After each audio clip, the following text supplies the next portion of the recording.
at the end of this talk you think that the Tinybird is worthy of your laptops, there's a stack of stickers in the bar, so feel free to have some. So, Tinybird. One thing we like to say at Tinybird, and we say a lot, is that speed wins. We believe in the sort of compounding power of speed as a defining characteristic, if not the defining characteristic of the leader in any market or any space. And it applies to everything in business. So faster decision making leads to faster iteration and faster feedback loop. Companies agonize sometimes over decisions that are very reversible, and creating a culture of iterating faster helps get ahead most of the time. Faster queries lead to less infrastructure and money that you can invest elsewhere. If you think about queries that take 1 second each, if you had to do 1,000 queries per second, that means you need 1,000 CPU cores to get all of those queries through. If you manage to get those in 100 milliseconds, you need 10 times less the infrastructure to do exactly the same thing. Faster UIs lead to better user experience and happier customers. You know, we can just think about how long you're willing to wait for a web page to load these days. You know, we can deal with ads, we can deal with pop-ups and cookie alerts, but waiting for 10 seconds for a page to load, that's no way. And a faster developer experience leads to faster shipping. Faster CI, faster queries, less turning of the knobs and fine-tuning, more time shipping, and more things shipped. So Sam Altman, talking about generative AI, said this a couple of years ago: the world is going to move faster and faster from here on. People and institutions who embrace this will be richly rewarded. People and institutions who do not or cannot are going to be challenged, and adaptability and speed have gone from valuable to critical. So obviously you can tweet like that when you're Sam Altman, but I thought this was a perfect tweet for the message here. So speed wins, and the interesting thing, and what we see that it's happening, is that speed is actually becoming table stakes. So speed is becoming something that you need in order to compete in almost any market. And more we see developer experience wins, and we see that speed to market wins. The ability to do more with less, faster, is gaining traction, and it's what we obviously sell, and that's what I'm talking about it here. And let me show you what I mean with this. The developers we talk to and the data engineers that we talk to more and more are looking to focus on the developer experience in terms of all of the things that let them, so all of the things that remove obstacles from the way, all of the things that enable them to focus on what they're trying to do, very much in line with what Sarah was saying, but in our case, focused on developers, and in achieving the outcomes that the company is looking for. So to build search, you don't necessarily need Elasticsearch. You maybe need Algolia. If that's what you're looking for and you're focusing on building great search, you don't have to build everything around what you need in order to operate a complete search infrastructure. You might just need Algolia. To deploy applications, you might not need EC2. You might need Vercel. If you want to develop faster, if you want to remove handoffs from the process and you want to get to market faster, that's probably a better option. And for real-time analytics, you don't necessarily need ClickHouse or an all-up database and everything that comes with it. What you need is Tinybird. So what we see more and more is that data teams are under pressure to deliver more and to deliver faster user experiences for their companies. Just like Sarah's talk, there are more and more answers coming from the business. There's also more and more functionality needs to be built into the products, and there's more pressure to do it over fresh data. And what was fine a few years ago to have, you know, a day of latency, it's no longer possible. And any time that a competitor of yours essentially goes real time, they're gaining a competitive advantage because they can react faster to opportunities, they can react faster to problems. So what we see is that the modern data stack is incredibly fragmented and is not well suited for real-time use cases when you want to work with fresh data and you want to do it at scale. This is just a little diagram that shows the status quo. So of pretty much a lot of the teams that we see, you have maybe Kafka capturing data going into one of those data warehouses or other, then some tooling to model your data according to your business needs, and then if you want to build something on top of that data, you have Airflow or something like that that will move it into some low latency database, and then you still need to build an application and APIs and a backend and a front end. And if you look at all of the handoffs that need to happen, not just from team to team, but also from the moment that data gets generated until it's available to be queried, is very, very difficult to work in real time with an infrastructure like that. So here's where Tinybird comes in. And what we enable is the ability to develop low latency and highly concurrent APIs over data, real time or other, at any scale without having to worry about infrastructure and just using SQL. We enable development of low latency. We're built over ClickHouse. We have unbeatable speed to market for use cases. It's a serverless model, so you don't have to worry about the infrastructure. It's based on SQL, so developers and data engineers can use the skills they already have for data teams and developers, and through the browser, APIs or CLIs. And obviously this is a massive simplification, but essentially for small teams that don't have data engineering teams, this is what we enable, is we help them ingest the data, transform it, and publish it with no handoffs, and they can do it without having to rely on SREs or data engineers. And for larger teams, we enable data engineering teams to enable the engineering teams within the organizations. So just to do a memorable demo and to try it not to fully commit suicide in this live in this session, yesterday I asked everyone in the company to help me build a cool demo. I sent them a little script that was capturing some stats every second from their laptops and sending it to Tinybird. So there's a bunch of scripts running in the laptops of my colleagues sending data to Tinybird right now. And I'm going to build a few APIs and some visualizations in real time right now. So I'm running out of time, so I'm going to go quickly. I need to leave this here because I don't have 3 hands.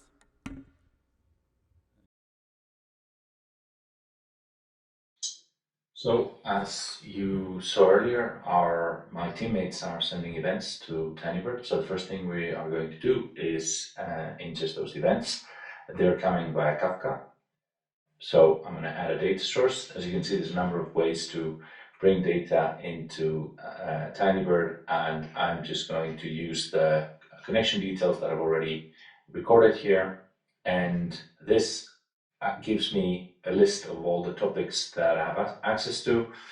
I know that my colleagues have been sending me messages to this topic, so I will connect to this one. And I'm going to ingest from at the beginning of all the events that have been sent. I could also just select the latest events and it would start ingesting from right now. What I'm going to see here is a number of fields that it's converting from this JSON into columns. I can go ahead and change the types if I wanted to make some of these fields nullable or directly make them of a bigger size or anything else that I would want to do. And once I've had a chance to preview the data, I can rename this to a meaningful name, and now I can start ingesting. When I click create data source, in a second here, we're going to see data being ingested, as you can see right now. So once I have the data, I can immediately start working with it. I can use pipes to do that. Pipes is where you write your SQL in Tinybird, and you can use pipes for a number of tasks to create API endpoints, to explore the data. I have already pre-created one here earlier that we're going to use to quickly have a look at our data.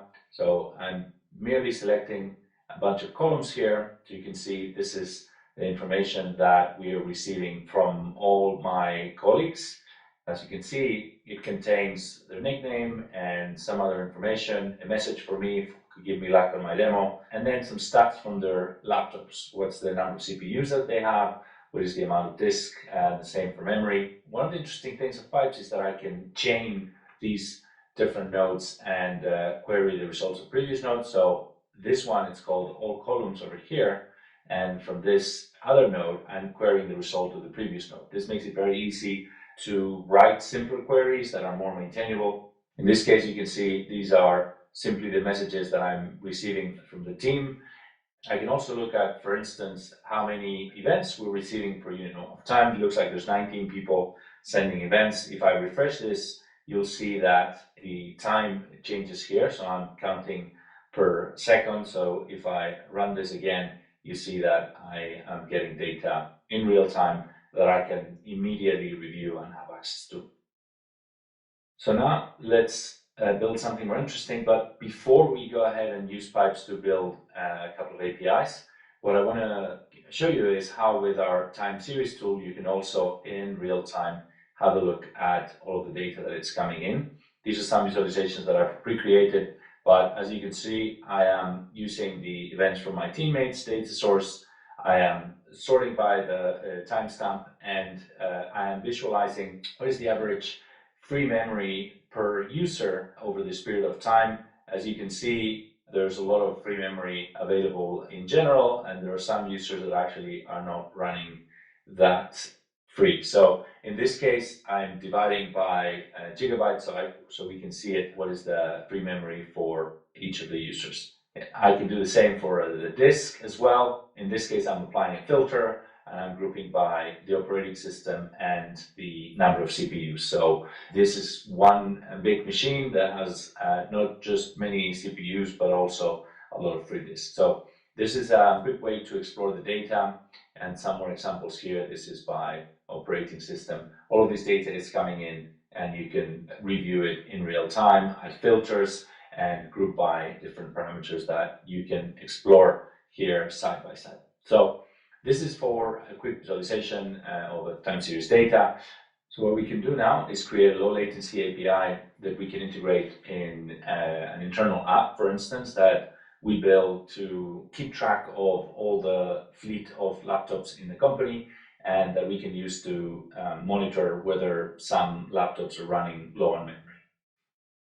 This is a new pipe. I'm going to call it laptop checks.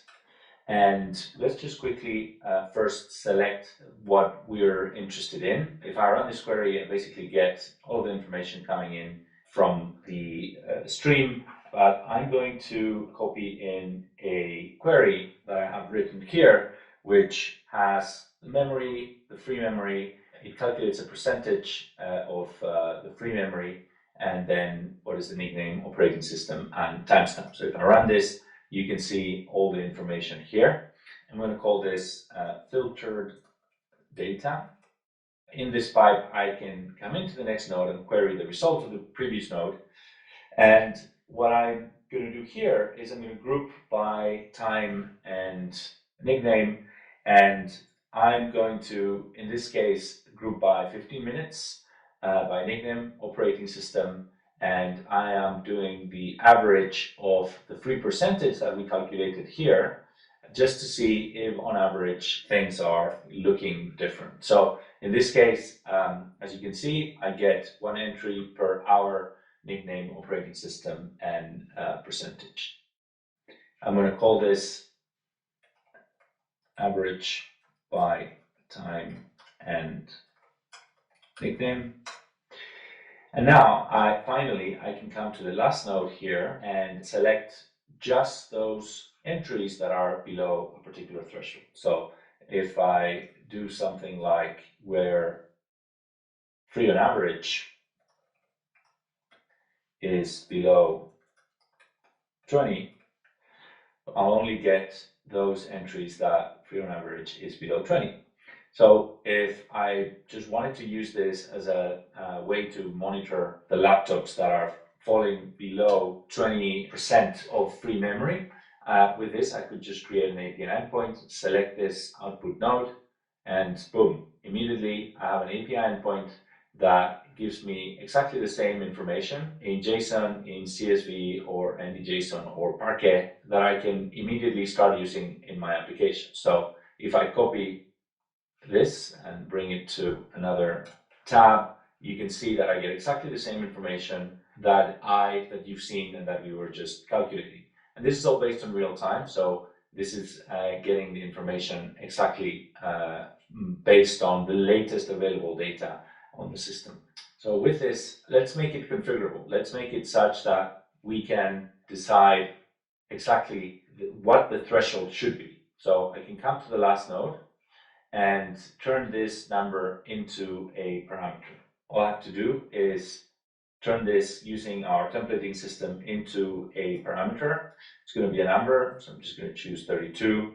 I'm going to call this free threshold.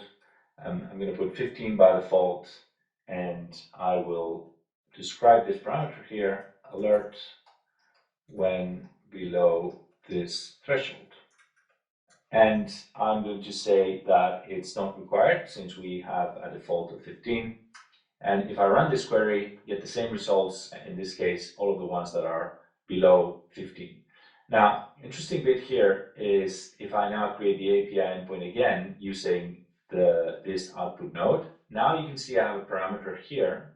If I change this value, I will immediately only get Allison's computer that is running under 10%. But if I would do, for instance, 40, then I would obviously get many more computers in the system. If I wanted to do something even more interesting, I can come back here. And for instance, I'm only interested in a particular threshold for a particular operating system.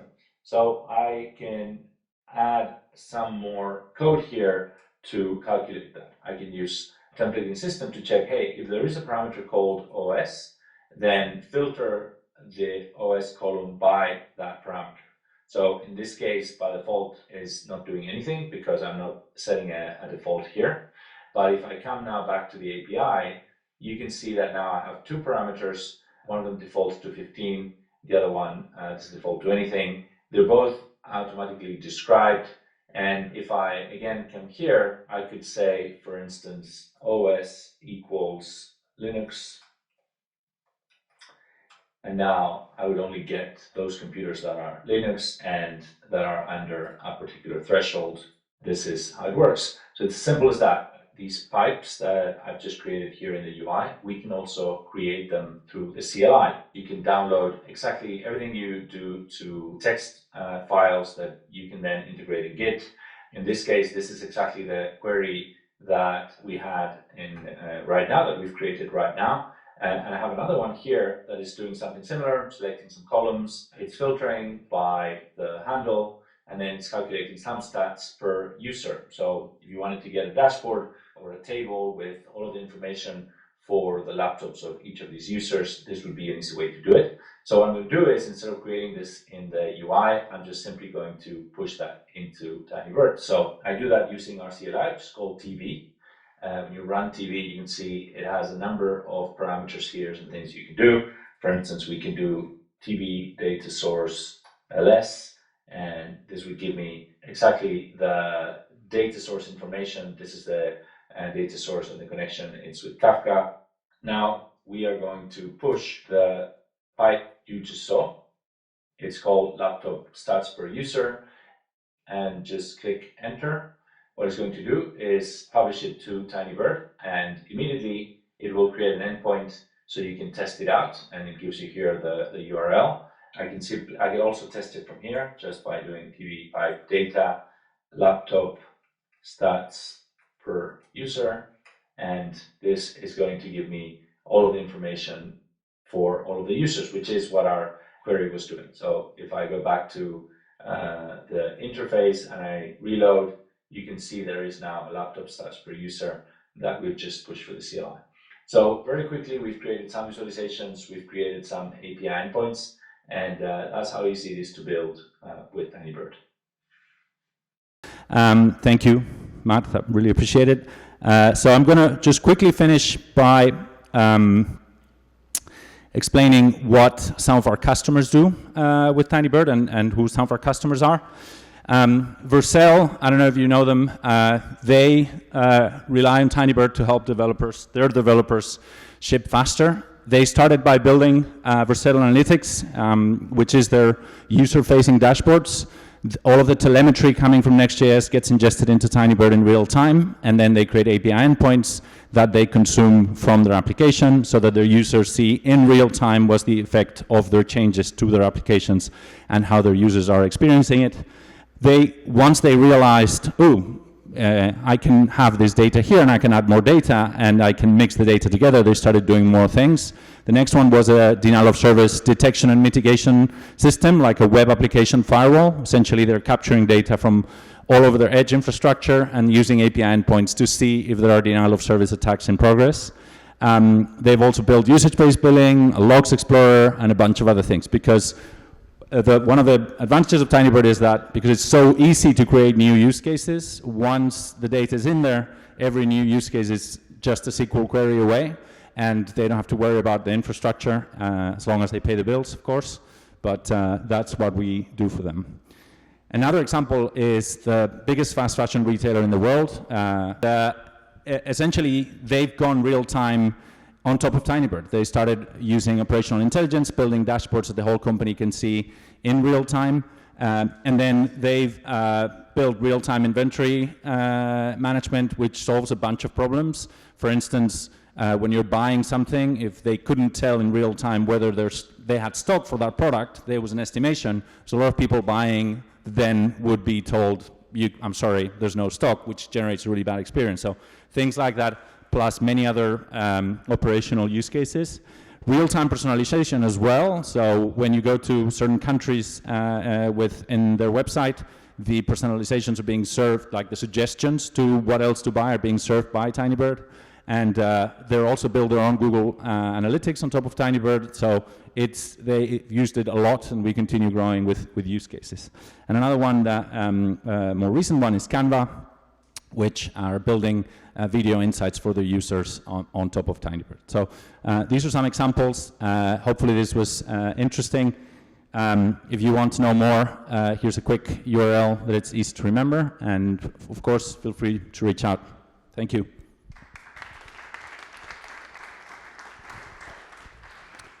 Cool, thanks. We're a little bit over time, so let's jump into questions. If there are any, otherwise I do have one. Just like to, oh, you go first. I think this is a great presentation, amazing concept. Thank you. How can you utilize Tinybird to do like a full feedback loop? Because I saw with the Zara example, you had the customer personalization, but how can you use that as a trigger to then deliver more APIs to different customers based on different parameters? That's a good question. Like for real-time personalization, we have two flavors that our customers use our platform for. One is those that are using some other system to build the models. Could be in a data warehouse, or it could be in Spark or something like that. And then they upload the results of the model to Tinybird, and we manage the scale of serving all of the queries, because these guys, imagine during Black Friday, I mean, the traffic is crazy. So we take care of that for them. So we become a publication layer for that. And then there's another more complicated one, which is we capture all of the events that are happening in the website. We build let's say, like a vector of information for every individual, which could be a footprint or it could be a named user.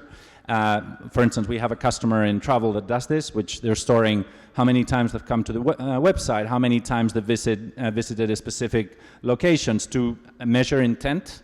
And then based on that, they either make simple suggestions on the website based on that information, which is being calculated in real time. So it could be the information from the previous second, let's say. And then, or feed that vector into a model that gives them, what discount they should offer or something like that. So those are the two flavors we do. Sorry? What do you call the second one? The second one, how do we, the customer? No, the second example. How do we call it?